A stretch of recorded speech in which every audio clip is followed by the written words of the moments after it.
তো গাইস প্রায় 1 মাস হতে যায় কিন্তু এখনো আমাদের সরস্বতী ঠাকুর বিসর্জন হয়নি। কিন্তু আজ ভাবলাম ঠাকুরটাও তো বিসর্জন দিতে হবে, তাই এখন আমরা বেরিয়ে পড়লাম চাল আদায় করতে। চাল আদায় করার পর দেখছি এখানে বাঁধাকপি কাটা হচ্ছে, তারপর আমরা চলে এলাম ঘুরতে।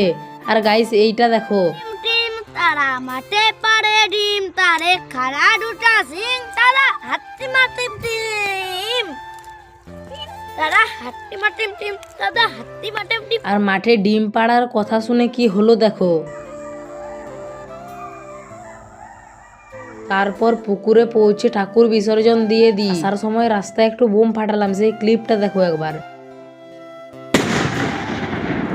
তারপর চলে এলো গরম গরম খিচুড়ি, তারপর এলো তরকারি, তারপর এলো চাটনি, পাঁপড়, পায়েস।